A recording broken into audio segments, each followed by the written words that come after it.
नमस्कार, मैं supreme court में हूं, जहां वोटबंदी के खिलाफ हमारी लोकतांत्रिक लड़ाई को आज पहली सफलता मिली। बिहार में जो सुप्रीम कोर्ट का पिटीशंस गई थी, वो इस ऑर्डर के खिलाफ थी। चुनाव आयोग ने 24 जून को ये जो गहन पुनरीक्षण का आदेश दिया था, जिसमें कहा था कि सारी सूची नए सिरे से लिखी जाएगी, उसके बारे में आज हम सुप्रीम कोर्ट पहुंचे।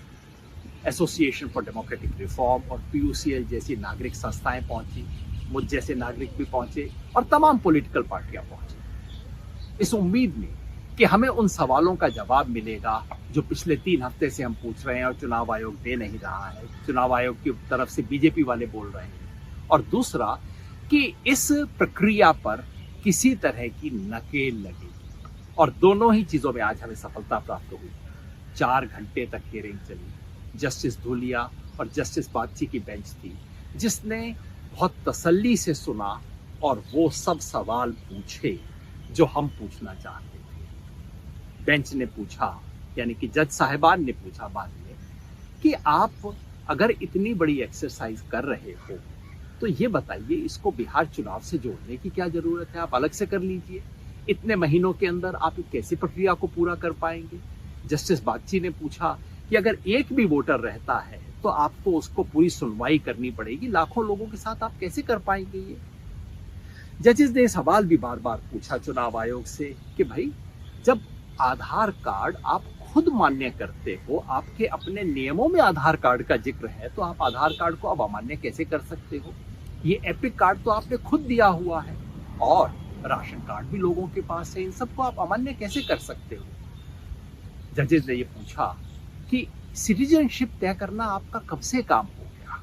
जस्टिस धूलिया ने साफ कहा कि देखिए, अगर इस पे आप जाएंगे तो बहुत दिक्कत हो जाएगी। नागरिकता तय करना चुनाव आयोग का काम नहीं है, ये सरकार का काम है। जजेस ने पुराने केस का हवाला भी दिया, जिसके अंदर सुप्रीम कोर्ट ने स्पष्ट कहा था कि अगर ये सब कुछ तय करना है, एक तो ये चुनाव आयोग का काम नहीं है, और अगर ये होना है तो इसे बहुत विस्तृत प्रक्रिया से गुजरना होगा।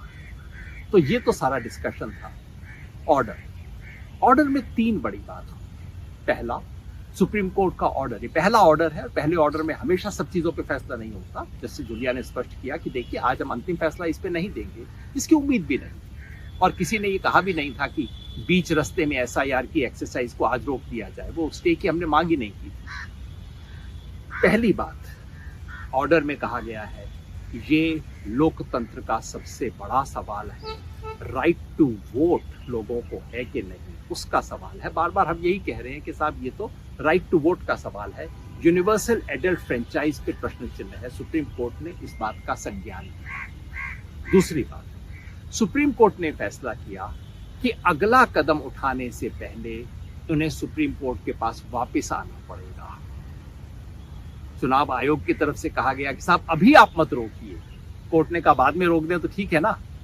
मतलब कोर्ट की एक जो डायरेक्शन है वो स्पष्ट है कि अगला कदम, यानी कि 1 अगस्त को जो electoral roll, draft electoral roll publish करने हैं, उससे पहले चुनाव आयोग को सुप्रीम कोर्ट आना पड़ेगा। सुप्रीम कोर्ट जांच करेगा, तभी अगला कदम उठा पाएगा। तो मेरे हिसाब से तो इसी को स्टे कहते हैं, और स्टे क्या चीज होती है। तीसरी और सबसे महत्वपूर्ण बात, सुप्रीम कोर्ट ने ऑर्डर में लिख के कहा, और बार बार चुनाव आयोग के ऐतराज करने के बाद कहा कि नहीं, इसको तो हम लिखेंगे, कि हमारी दृष्टि में न्याय तभी होगा अगर आधार कार्ड, एपिक कार्ड और राशन कार्ड को भी इस लिस्ट में शामिल कर लिया जाए।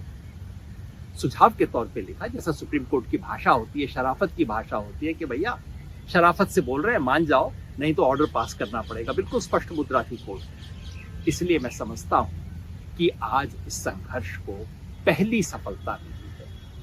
अभी ये गहन पुनरीक्षण की प्रक्रिया और वोट बंदी की प्रक्रिया रुकी नहीं है, अपेक्षा भी नहीं थी। कोर्ट थोड़ी रोकेगा उसको, अभी बीच रास्ते में कभी नहीं रोका जाता, लेकिन उस पर नकेल कस दी गई है। अब जो होगा सुप्रीम कोर्ट की निगाह के अंदर होगा, और हमें विश्वास करना चाहिए कि इससे वोट बंदी पर, लोगों का वोट का अधिकार छीनने पर अब ब्रेक लगेगी। लेकिन जो हमें आपको काम करना है वो जारी रखना होगा।